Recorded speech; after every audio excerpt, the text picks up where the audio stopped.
esta tarde hemos leído en el libro de Segunda de Corintios, en el capítulo 6, y lo vamos a compartir completo con la ayuda del Señor.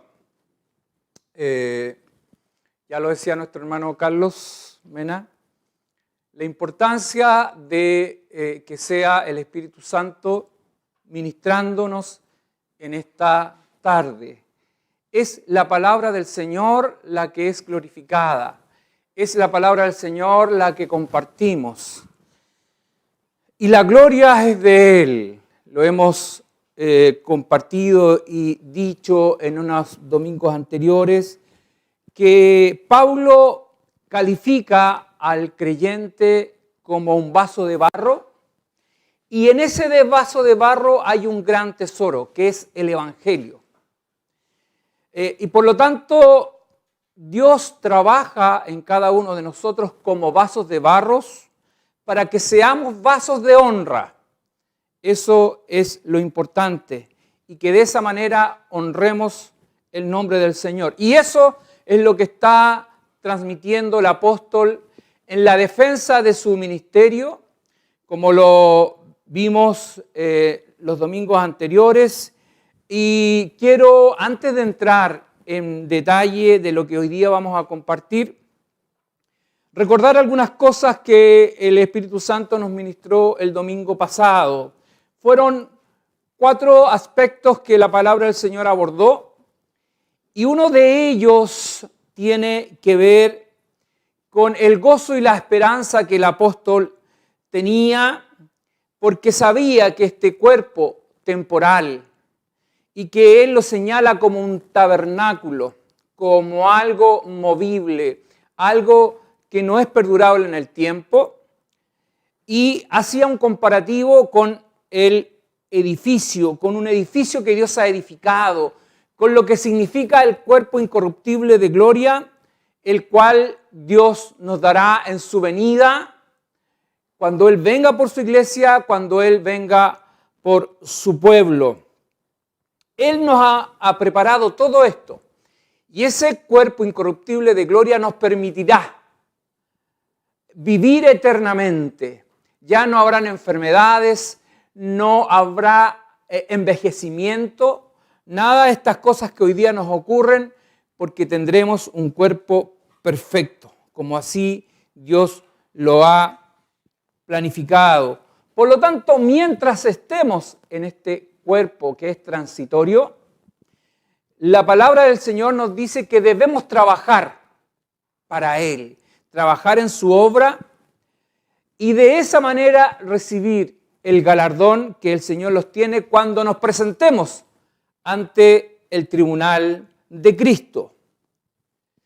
Otra de las cosas, y como segundo punto que el Señor nos habló, fue acerca del temor que debe estar presente en la conciencia de cada creyente, y de esa manera, ¿no es cierto?, persuadir a que las personas busquen a Dios mientras Él pueda ser hallado. En este sentido, el apóstol nos enseña a agradar a Dios siempre. Hoy, mañana y el día que estemos con un cuerpo glorificado. Este tabernáculo temporal un día va a terminar cuando el Señor venga y tendremos un cuerpo incorruptible de gloria. Por lo tanto, el apóstol decía, en este cuerpo, en el cuerpo futuro, siempre quiero agradar a Dios. Ese era el propósito y lo que el apóstol transmitía. Y un tercer punto que la palabra del Señor nos hablaba, que solamente en Cristo el ser humano puede cambiar su condición de vida. No hay otra forma de morir al hombre viejo que no sea a través del arrepentimiento de pecados, a través del perdón que Dios nos da, y de esa forma ser una nueva criatura. un nuevo ser. Por eso que el Señor, cuando habla con Nicodemo, le dice, si no nacieres de nuevo, no podrás heredar el reino de Dios. Porque para poder lograr esto es una vida nueva en Cristo. Y solamente el hombre la puede obtener a través de Él. No hay otro mediador entre Dios y los hombres. No hay otro camino. Por eso que Él dijo, yo soy el camino, la verdad y la vida. Y nadie va al Padre si no es por mí. Y cuarto y último punto que el Señor nos comentaba el domingo pasado es acerca del ministerio de la reconciliación. Este es el ministerio que Dios les entregó a los apóstoles. Esto es lo que Pablo fue transmitiendo y predicando por las diferentes partes donde él estuvo formando iglesias. El ministerio de la reconciliación. Y en ese sentido él se presenta como embajador de Cristo. Y nos invita a que todos nosotros seamos embajadores del Señor. No hablando de nuestras propias cosas, de nuestras propias ideas o ideas de hombre, corriente de pensamiento humano, sino trazar bien la palabra de verdad. Ese es el rol de un embajador, representar a un gobierno, representar el pensamiento y las instrucciones y lineamientos que un gobierno da. Y de esa manera un embajador se presenta en diferentes países, representa al país, el cual lo ha nominado, y él habla en función del rol que está cumpliendo y siendo un vocero de gobierno. Así también el Hijo de Dios es un vocero de Cristo, un vocero de las buenas nuevas de salvación y de vida eterna. Por eso que la iglesia actual debe ser una iglesia cuyo ministerio sea la reconciliación con Dios. Nosotros no tenemos autoridad para condenar a nadie, porque nosotros somos también pecadores, que por la gracia del Señor hemos sido llamados a arrepentimiento, de tinieblas a su luz admirable. Y de esta forma el apóstol termina el capítulo 5 y se da paso al capítulo 6, que de alguna manera hay una conexión, porque sigue el apóstol hablando en defensa de su ministerio y el rol que a él le ha tocado desarrollar. Por eso que hay una relación en el término del capítulo 5 con el capítulo 6. Y él señala, como ya le decía, que son colaboradores y embajadores de Cristo. Y eso es lo que ellos de alguna forma dejan plasmado en este capítulo para que no haya confusión, para que no los confundan con otro tipo de gente que solamente quería, ¿no es cierto?, hacer que las personas siguieran de alguna manera esas ideologías, plasmar sus propios pensamientos, sus propias doctrinas, pero sin escuchar la voz de Dios. Y en esta hora vamos a estructurar este mensaje también y vamos a rescatar 4 aspectos en que el Señor nos va a hablar en esta tarde. Uno es la oportunidad que el ser humano tiene de recibir la gracia de Dios. Y eso es hoy día. La gracia de Dios no hay que recibirla y tenerla ahí como algo menos importante. Hoy es el momento, hoy es el tiempo en que debemos asirnos de la gracia de Dios, que sea nuestra y no mañana, porque mañana puede ser tarde. 2, el testimonio del creyente es relevante dentro del desarrollo del ministerio de la reconciliación. También entender que dentro de este punto que vamos a compartir hay una asistencia directa del Señor ante las adversidades y que producto de la asistencia y el trabajo del Espíritu Santo en cada uno de nosotros, en ello se debe reflejar el fruto del Espíritu. Tercero, lo que vamos a encontrarnos es que el Señor nos provee de herramientas, de armas, de todos estos elementos que nos permiten enfrentar al adversario y contrario de Dios y al mal que hay en nuestra sociedad. Un mal que va siendo como un cáncer que va consumiendo al ser humano. Y finalmente, el Espíritu Santo nos ministrará acerca de que el Hijo de Dios no debe unirse en yugo desigual ni hacer alianzas con incrédulos. Así es que al comenzar el apóstol este capítulo y tocar estos 4 puntos, él ratifica su rol como colaborador y lo que el Señor le ha encomendado y da algunas precisiones que lo vamos a ir desarrollando en este tiempo. Y en los versos del 1 al 2, si usted puede ir mirando en su Biblia, él exhorta a los hermanos de Corintios, a quienes están o quienes van a escuchar la lectura de esta carta, a valorar el evangelio que han recibido, las buenas nuevas de salvación y de vida eterna. Esto que se ha manifestado de parte de Dios en favor de la humanidad. Y por lo tanto, en este sentido, el apóstol espera que la semilla sembrada en los hermanos de Corintios caiga en buena tierra, se generen los frutos necesarios y se desarrolle realmente el cuerpo de Cristo en ese lugar. Este misterio, por eso que es tan importante lo que él está diciendo acerca de la gracia, que no descuiden la gracia de Dios, que no sea algo en vano, porque este misterio que fue oculto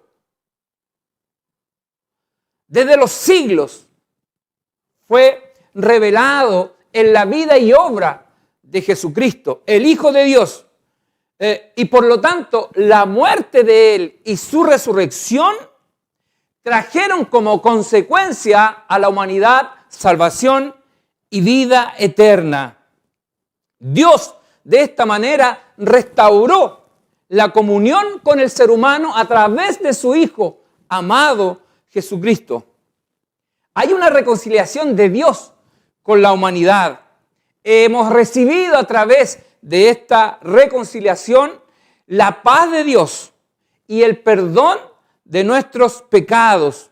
Y por lo tanto, todo esto es posible por la obra redentora de su Hijo amado, el Mesías, nuestro Señor y Salvador.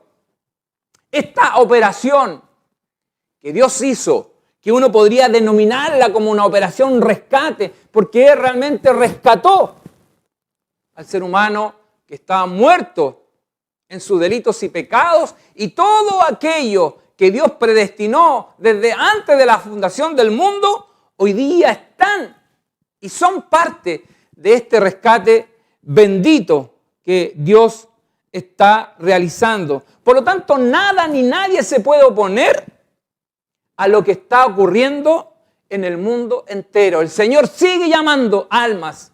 Por eso que es tan importante para nosotros como iglesia comunicar el mensaje de Jesucristo. Y nos alegramos que a través de estas redes, donde podemos transmitir el mensaje, se puede ver en diferentes lugares y muchas personas puedan recibir a Cristo como el Señor y Salvador de sus vidas. Y en este sentido, cada creyente, cada persona que recibe la palabra del Señor, debe ejercer la responsabilidad de aceptar y obedecer el mensaje de salvación y de vida eterna. Reiterar el mensaje del Evangelio hace que la palabra finalmente haga vida en los corazones y puedan salir de ese estado de confort en la que el hombre está, porque aunque está metido en un lugar inapropiado, enlodado, embarrado, muerto, como dice la palabra del Señor, el hombre por sí mismo no quiere salir de ese lugar. Y por lo tanto, lo que Dios hace es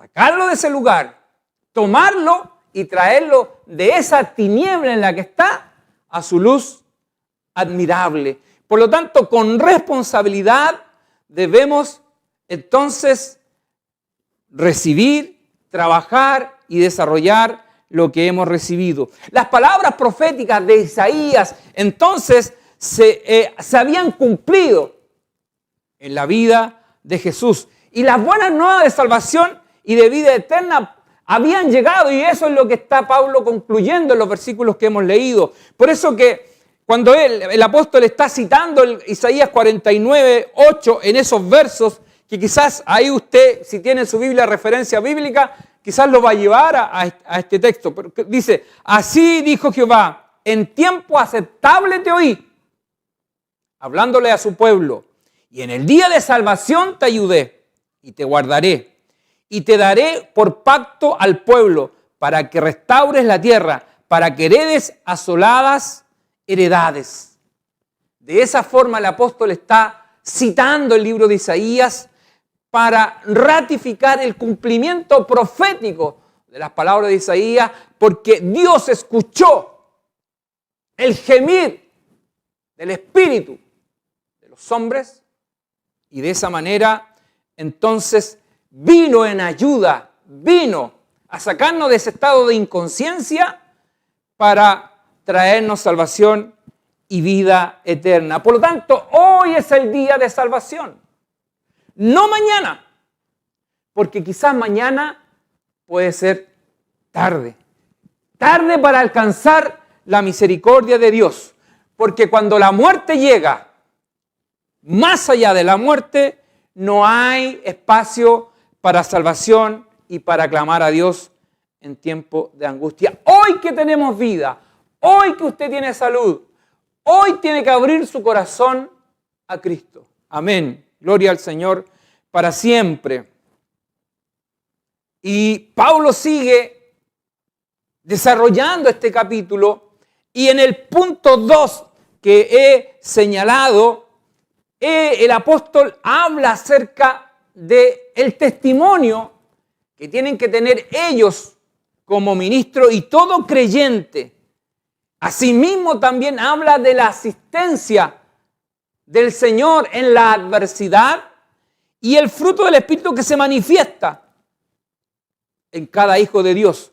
Y en ese sentido hay 3 aspectos que quiero desarrollar en este punto que los acabo de mencionar.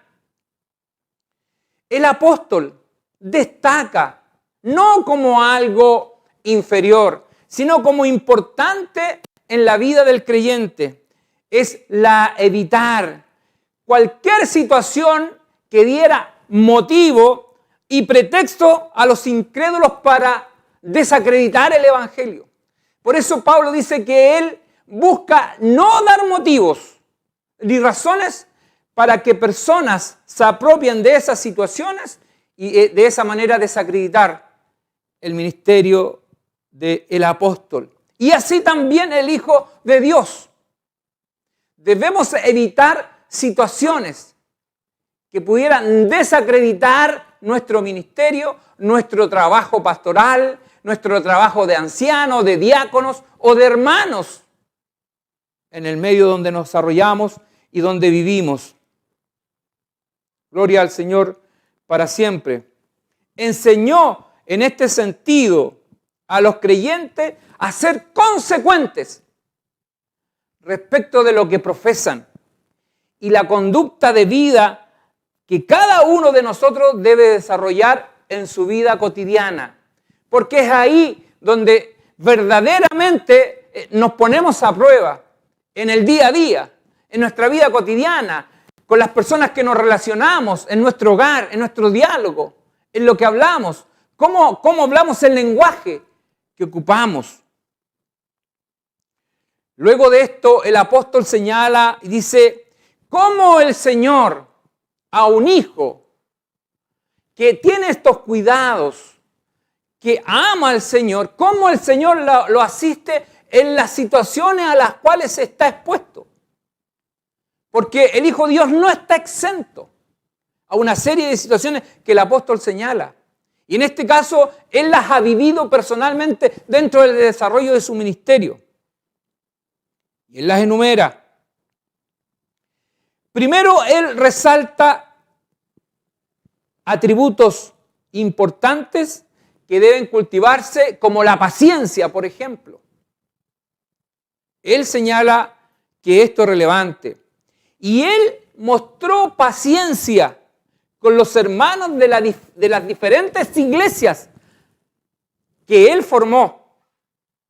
Se vio envuelto en situaciones complicadas, pero el amor de Dios que estaba en el apóstol lo llevó a contener, a exhortar, a corregir con amor del Señor.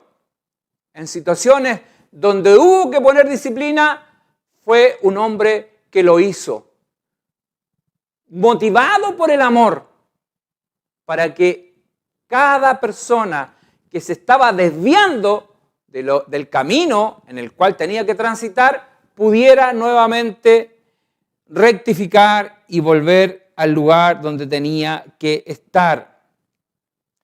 Y en este sentido, la paciencia que el apóstol fue cultivando le permitió enfrentar una serie de situaciones donde fue siempre asistido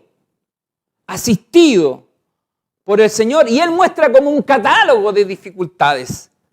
Él, en los versos del 3 al 6, usted puede ir viendo y leyendo diferentes situaciones a las cuales él tuvo expuesto. Dice, una de ellas ilustra tribulaciones. Él fue constantemente perseguido. Donde él iba formando iglesia, había una situación compleja que tenía que pasar. Él, además de eso, enfrentó situaciones de angustia. Y él la está relatando. Está compartiendo con la iglesia para señalarles que el camino y su trabajo no ha sido algo simple. Y Dios se lo había anticipado cuando el apóstol fue llamado. Cuando Cristo le sale al camino, él posteriormente recibe instrucciones y se le dice que él va a tener que enfrentar diferentes adversidades por causa de Cristo.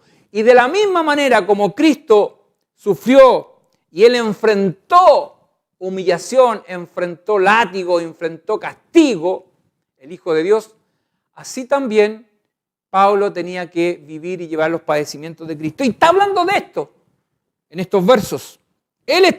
Pablo pasa diferentes angustias, que son situaciones de la fuerza de la naturaleza. Recuerden que él estuvo en un naufragio más de una vez. Estuvo con riesgo de muerte, de morir ahogado. Él fue apedreado en Filipo, Listra. Y así, él va relatando, señala que también estuvo sujeto a privaciones, situaciones extremas en las que él estuvo. También fue azotado por las autoridades que representaban el gobierno de Roma. Recibió castigo de las autoridades locales, de los judíos. Sufrió cárceles en Filipo, en Jerusalén, en Cesarea. Estuvo en Roma, preso. Fueron las cosas que él tuvo que enfrentar. Tumultos, dice, los disturbios provocados por la gente. Cuando él se presentaba, recuerden que en Jerusalén, cuando él va al templo, hay un alboroto y la gente que estaba en el templo y en los patios generó un tumulto y todos gritaban y todos querían que el apóstol fuera ejecutado. Son estas cosas que él va relatando. También él señala y dice que estuvo en trabajos pesados. Él, además de predicar las buenas nuevas de salvación, él predicaba en las tardes o durante el día, pero él tenía que trabajar duramente para sostenerse. Él era fabricante de tiendas. Y él tenía que generar recursos para poder vivir y alimentarse. Y además cumplir con lo que Dios le había mandado. Por lo tanto, tenía trabajos pesados y eso se lo está comentando a los hermanos en esta carta. Incluso le habla acerca de los desvelos. ¿Por qué? Porque él también oraba para que Dios lo librara de tantas cosas, Dios guardara su ministerio y las iglesias que él iba formando, Dios la librara de todos estos falsos maestros, de estos que venían y querían destruir el trabajo realizado. Por lo tanto, también Pablo manifiesta los desvelos a los cuales estuvo expuesto. Incluso en esta parte donde habla acerca de las adversidades que tiene que enfrentar, dice con ayunos. Y aquí lo que está mencionando en realidad situaciones donde sintió hambre, donde pasó aprietos en este sentido. Porque muchas veces no tuvo los recursos para cubrir sus propias necesidades. Y esas adversidades, él se las comentando no para lamentarse, sino para enseñarles que frente a esas situaciones siempre el Señor lo sostuvo, siempre lo sacó adelante, siempre la mano del Señor lo rodeó. Y Dios permitió diferentes situaciones con un propósito, para enseñarle al apóstol que él dependía exclusivamente del Señor. Tenía una dependencia total. Y eso es lo que él quiere transmitir, en este caso, a la iglesia en Corintio. Y luego, en este punto que estoy comentando, de estos versos 3 al 6, les habla acerca de, junto con estas cosas, con estas experiencias, con esta dependencia de Dios, también lo que comienza a ocurrir con ello es que se comienza a reflejar en el colaborador, en el Hijo de Dios, en Pablo, los atributos comunicables de Dios. El fruto del Espíritu que comienza a florecer. Estos atributos que son comunicables de Dios para nosotros se traducen en aquellos frutos aquel fruto que todo hijo de Dios debe comenzar a tener. Y menciona algunas cosas, como por ejemplo señala en estos versos la pureza, que el Hijo de Dios tiene que ir desarrollando esto en su interior, en su mente. Dios es puro y santo. Por lo tanto, también nosotros tenemos que ir teniendo brotes en nuestro ser de lo que es la pureza. Y por eso que se va extinguiendo la mente carnal, la mente sucia, la mente maliciosa, la mente del doble sentido. Se comienza a extinguir en el Hijo de Dios. Porque ya no es el lenguaje, no es la forma de pensar, sino que nuestra mente comienza a tener un cambio, comienza a renovarse en Cristo el Señor. Por eso que nos comenzamos a llenar de esto, comienzan a brotar el fruto del Espíritu como la pureza, por ejemplo. Aparece en nosotros el conocimiento, que es o la ciencia, como menciona la Biblia, la ciencia de Dios, que es el conocimiento, no de hombres, no lo que se extrae en una universidad, en un paper o en un libro, sino que es el conocimiento que Dios comienza a darle a sus hijos, abrir el entendimiento para que comprendamos las maravillas de Dios, la revelación de Dios en su palabra. También comenzamos a desarrollar o a manifestar lo que es la paciencia. Y en este sentido es el autocontrol que cada uno de nosotros debe manifestar frente a diferentes situaciones. Quizás situaciones de injusticia, situaciones donde somos linguneados, situaciones donde alguien quiere desacreditarnos de manera verbal, en público. Ese autocontrol que es producto de la paciencia solamente es provisto por el Espíritu Santo. Luego menciona la bondad que debe haber en cada creyente. Este atisbo que debe aparecer en nosotros, que es la bondad, que es un temperamento equilibrado. ¿Cómo nosotros logramos tener este temperamento equilibrado para manejarnos en diferentes situaciones? Situaciones extremas, situaciones de conflicto tal vez, situaciones de problemas. ¿Cómo logramos realmente tener un temperamento equilibrado y no dejarnos llevar por la pasión del momento, por la situación a la cual estamos confrontados, donde comienzan a aparecer, ¿no es cierto?, características del viejo hombre, comienza a aparecer un lenguaje soez, comienza a aparecer un lenguaje vulgar que no corresponde? No, lo que el Señor quiere manifestar en nosotros también la bondad. Y del amor, ¿qué decir? Si Dios es amor, es un atributo comunicable de Dios.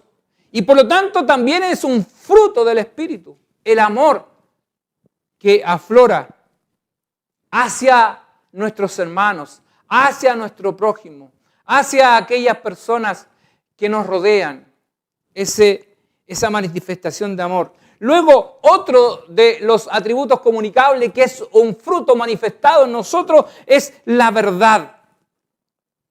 La verdad, comunicar la palabra de Dios tal cual es. No una palabra adulterada, no una palabra mezclada, sino la palabra de verdad.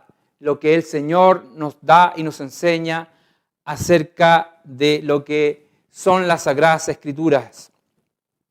Por lo tanto, la manifestación de todos estos atributos de Dios en las personas, en los hijos del Señor, solo se logran por el poder de Dios y la obra gloriosa del Espíritu Santo. No hay otra forma de lograrlo y alcanzarlo, sino por lo que el Espíritu Santo está haciendo en la vida de cada uno. Es el Espíritu Santo el que está convenciéndonos ¿de qué? De pecado, de que somos pecadores, de que estamos destituidos de la gloria de Dios y que por lo tanto hoy día hemos sido mirados con ojos de misericordia y hemos sido sacados de tinieblas y trasladados al mundo de Dios, a la luz del Señor. Por lo tanto, para cada uno de nosotros debe ser un gozo, una alegría de sentirnos y ser llamados hijos del Dios Altísimo. Y luego de esto, de aquellas cosas que debemos ir desarrollando, el apóstol les habla acerca de un tercer punto que ya lo mencioné, que la iglesia de Cristo sí tiene herramientas para enfrentar a nuestro adversario y a todo el mal de nuestra sociedad.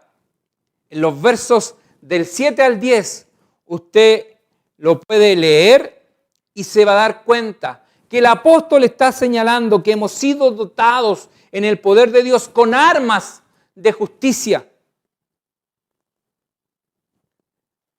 Y de esta manera, él dice que con lo que Dios nos provee, que es su palabra, la podemos usar de dos maneras. Como espada, ¿no es cierto?, a nuestra diestra, como una arma o herramienta para abrirnos camino, para abrirnos paso, para avanzar, o bien como un escudo, ¿no es cierto?, para poder resistir, para poder parar los dardos del enemigo. Por eso que en otro libro, en Efesios 6, Pablo menciona esto mismo, pero de otra manera. Habla acerca de la armadura de Dios para sus hijos. Pero para poder usar la armadura de Dios, para poder usar la espada del Espíritu, para poder usar este escudo que nos permite defendernos, debemos conocerlo. Debemos conocerlo. De otra manera es imposible. Es cierto que Dios pelea por nosotros, pero nosotros tenemos que tener nuestras herramientas o las armas del Espíritu en nuestras manos, como la palabra del Señor lo menciona, para que el Señor trabaje en nosotros y de esa manera nos dé la victoria. De esa manera el Señor lo haga, pero nosotros ejecutando lo que Dios ha puesto en nuestras manos. No en un rincón, ¿no es cierto? Ahí todo amilanado, indefenso, no. El Señor lo quiere hacer, quiere pelear por nosotros, pero somos nosotros a los cuales nos ha dotado de estas herramientas o de estas armas con las cuales debemos enfrentar el mundo que vivimos, a nuestro adversario, a la sociedad en la que estamos, una sociedad cada vez más contaminada. El pueblo de Dios, cuando salió de Egipto, iba camino a la tierra prometida, no eran varones de guerra, no eran hombres entrenados. Sin embargo, Dios les enseñó a fabricar sus armas, a salir con ellas a la batalla, no siendo guerreros, no siendo hombres de batalla, pero tomó esas armas que ellos tenían en sus manos y les dio la victoria. Él lo hizo. Y a cada uno de ellos, peleó con ellos, ejecutó con ellos y fueron en muchas batallas donde ellos dejaron que realmente Dios actuara, ellos fueron triunfadores. Así también la iglesia del Señor lo puede ser hoy día. Dios pelea por nosotros. Y así Pablo va relatando en esto las diferentes situaciones a las que él se ve expuesto. Teniendo estas armas, teniendo todo esto, hay los textos que siguen, son un contraste, pareciera una ironía la que él está relatando para referirse a aquellos que quieren o querían destruir el ministerio de Pablo. Y por eso que menciona, por ejemplo, la palabra honra. Dice, honrados, ¿no es cierto? Honrados a pesar de las deshonras a las cuales le querían imputar. Habían falsos hermanos, habían falsos maestros que buscaban deshonrar el ministerio de Pablo. Pero quienes realmente le conocían o los conocían a él y a sus colaboradores, honraban el trabajo que ellos habían desarrollado porque sus vidas habían sido bendecidas.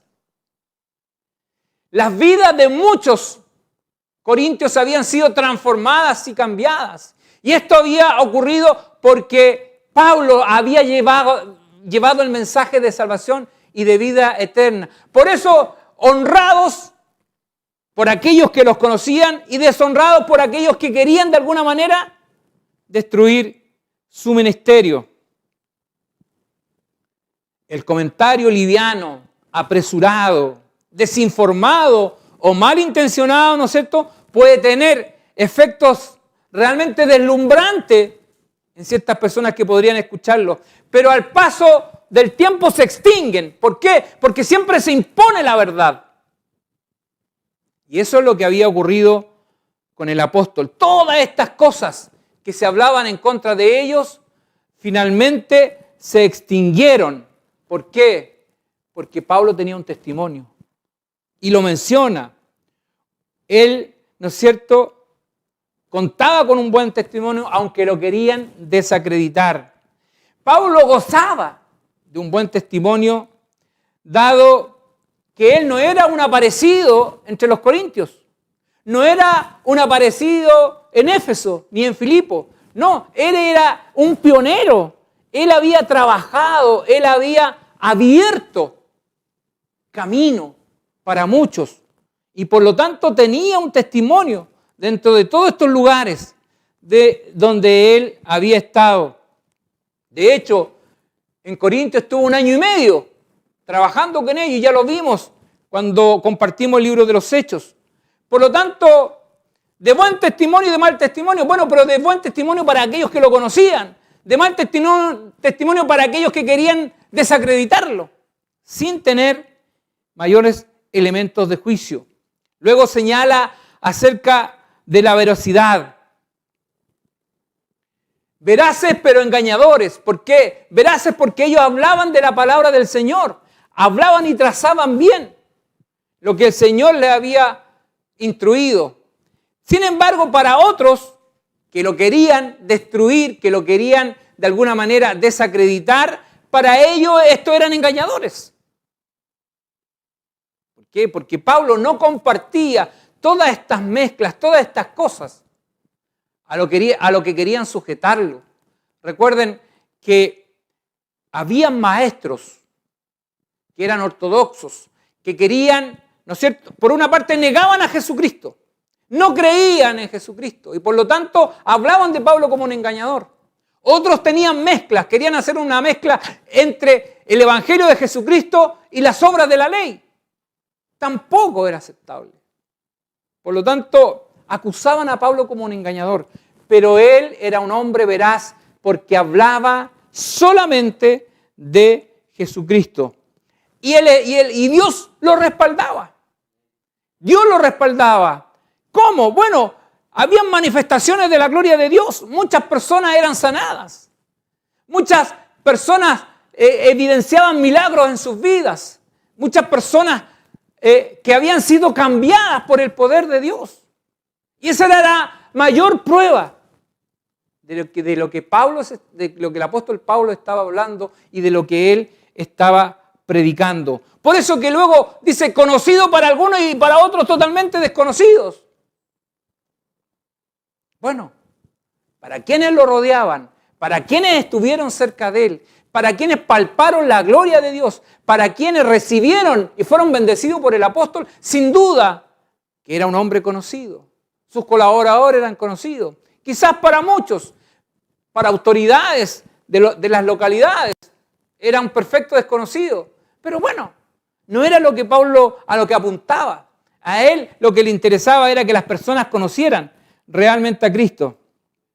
Por lo tanto, es importante que donde estemos dejemos olor a Cristo con nuestras acciones. Y así hay una serie de situaciones que el apóstol va redactando en estos versos acerca de las situaciones que tuvo que enfrentar. Estuvo a punto de desfallecer, pero dentro de esas situaciones la vida de Dios volvió a él nuevamente. Tristezas, la señala también. Vivió momentos tristes como cada uno de nosotros que hemos estado expuestos, enfrentando una serie de situaciones que provocan tristeza en nuestras vidas, en el Hijo de Dios, por ser Hijo de Dios. Pero Pablo, en medio de esa situación, él fue confortado y recibió el gozo del Señor. Luego habla acerca de que quizás no teniendo nada, pero enriqueciendo a muchos. Sin duda que eso fue así. Porque aunque él no poseía grandes cosas, no era un hombre adinerado, pero con lo que él estaba transmitiendo, con este gran tesoro que estaba llevando por diferentes partes, lo que estaba haciendo era enriqueciendo a muchos, aquellos que realmente escuchaban el mensaje y eran personas salvas. Por lo tanto, en ese sentido, el Evangelio es de valor incalculable.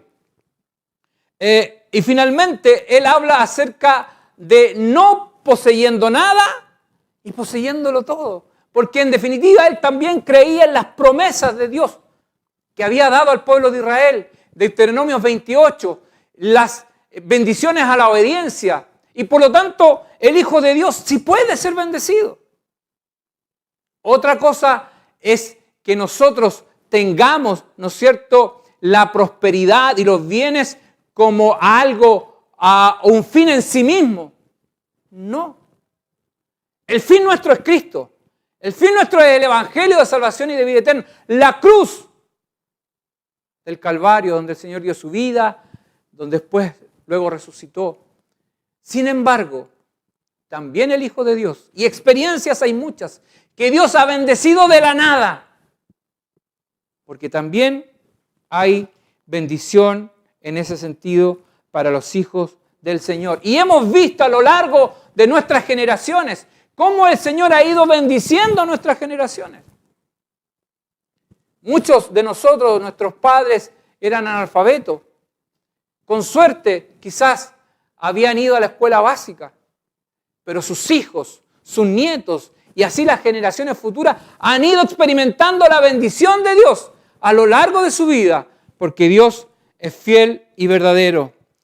Y finalmente, el último punto que quiero tocar es acerca de lo que el apóstol instruye a la iglesia acerca de que no deben unirse en yugo desigual. Y en los versos 14 al 18 habla acerca de esto. Usted lo puede ir leyendo. Continúa con esta. Esta es una enseñanza y una instrucción que el pueblo de Israel tenía. Era un mandato acerca del trabajo agrícola. Ellos, y lo señala en Deuteronomio 22:10, donde dice que no puede poner a trabajar en yunta a un burro con un buey, porque el ritmo, la forma de hacer las cosas son totalmente distintas. Jamás iban a poder desarrollar una obra o un trabajo agrícola con una yunta de ese tipo. Y lo que tenían que hacer era tener una yunta de bueyes, pues. Enyuntar, ¿no es cierto?, a la pareja correcta, el trabajo correcto, el desarrollo correcto. Y este es un mandato que ahí está señalado. Por lo tanto, desde el punto de vista del Evangelio, desde el punto de vista actual, ¿no es cierto?, lo que el apóstol está diciendo, que en el Evangelio un creyente no puede hacer yunta con un incrédulo. Y esto no tan solamente se refiere a la parte conyugal, sino que en otro tipo de cosas. Porque no se va a lograr el resultado esperado. Dios le prohibió incluso a su pueblo, ¿no es cierto?, que se mezclara con personas de otras naciones en todos los aspectos. Ni para hacer negocios, ¿no es cierto?, ni para desarrollar sociedades, ni para poblar lugares o tierras que tenían. No, su pueblo era algo exclusivo. Por eso que el apóstol enfrenta esta parte mediante 5 preguntas, el que él realiza en estos versos que hemos compartido. ¿Qué compañerismo, dice, tiene la justicia con la injusticia? Pregunta. ¿Y qué comunión la luz con las tinieblas? Pregunta. ¿Y qué concordancia Cristo con Belial? ¿O qué parte el creyente con el incrédulo? ¿Y qué acuerdo hay entre el templo de Dios y los ídolos? Con esto lo que quiere en realidad señalarles que todos aquellos paganos que invitaban a los creyentes a participar de sus ritos, a participar de sus cultos, que era de donde ellos habían salido, el Hijo de Dios no podía volver a lo mismo. No podían hacer eso. No podían estar nuevamente en yugo con ese tipo de cosas, porque eran yugos totalmente desiguales. El apóstol no está diciendo que no tengamos contacto con un incrédulo, porque de esa forma tendríamos que salir del mundo en el que estamos. Alguien podría malentender esto. No. Estamos en el mundo. Cada uno de nosotros desarrollamos diferentes labores. Cada uno de ustedes tiene un oficio, una profesión, algo que realiza, o la dueña de casa, etc. Y tenemos contacto con incrédulos. Pero lo que la palabra del Señor nos está diciendo es que no hagamos alianza con incrédulos. No hagamos sociedades con ello. Eso es lo que el apóstol está señalando aquí, acá. Por lo tanto, si alguno de nosotros, ¿no es cierto?, recibe claridad a través de esta palabra que hoy día estamos compartiendo y está participando en alianzas con incrédulos, la palabra del Señor enseña que debemos salir y terminar con esas alianzas. Nuestro Dios indica que para alcanzar la relación de padres e hijos que debemos tener con Él, ¿no es cierto?, Él puede ser nuestro Padre, nosotros su Hijo, pero tenemos que dejar aquellas cosas que nos apartan de Él. Y cuando Él está diciendo esto, alguien podría pensar, y seguro que alguien está pensando, bueno, pero yo conyugalmente me uní con un incrédulo, ¿qué tengo que hacer? Bueno, no se confunda. El apóstol también enseña acerca de esto y que ya lo vimos en 1 Corintios 7. Enseña perfectamente. Si usted se ha unido en yugo desigual con un incrédulo, bueno, es un matrimonio y eso Dios lo bendice, sin duda. Está dentro del propósito de Dios. Ahora, esa persona, usted no sabe si en algún momento Dios la va a llamar o no. Entonces, ¿qué debe hacer la esposa o el esposo? Orar por su cónyuge, para que Dios tenga misericordia. Porque esa unión ya está materializada. Y más aún si, ¿no es cierto?, está dentro de lo que Dios y su palabra establece. Por lo tanto, no se confundan aquellas personas que pudieran malentender lo que yo estoy hablando en esta hora.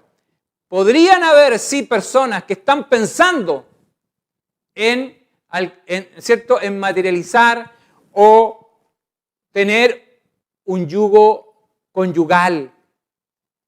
Y para los creyentes que están en eso y no han dado ese paso, tengan en cuenta lo que el apóstol está señalando.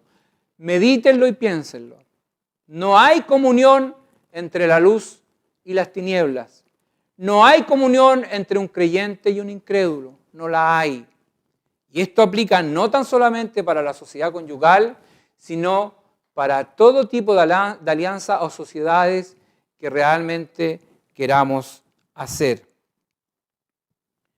Pablo visitó las sinagogas y predicó en diferentes lugares, pero él nunca hizo alianza con las sinagogas para decir, bueno, yo voy a ser el sacerdote principal de esta alianza, porque él cuando recibió el Evangelio de Jesucristo se apartó de todas estas cosas. Entonces, para concluir, lo que tenemos hoy día presente es que una de las cosas y las preguntas que deberíamos hacernos, ¿qué valor tiene la gracia de Dios en su vida? ¿Qué valor tiene la gracia de Dios en su vida? No debemos despreciar la gracia de Dios. Hoy es tiempo de volverse a Dios. Mañana puede ser tarde. Hoy el Señor te está hablando. Hoy el Señor te está llamando. Busca al Señor mientras Él pueda ser hallado. Escucha su voz mientras puedas oírlas. Porque quizás mañana será tarde. 2. Valora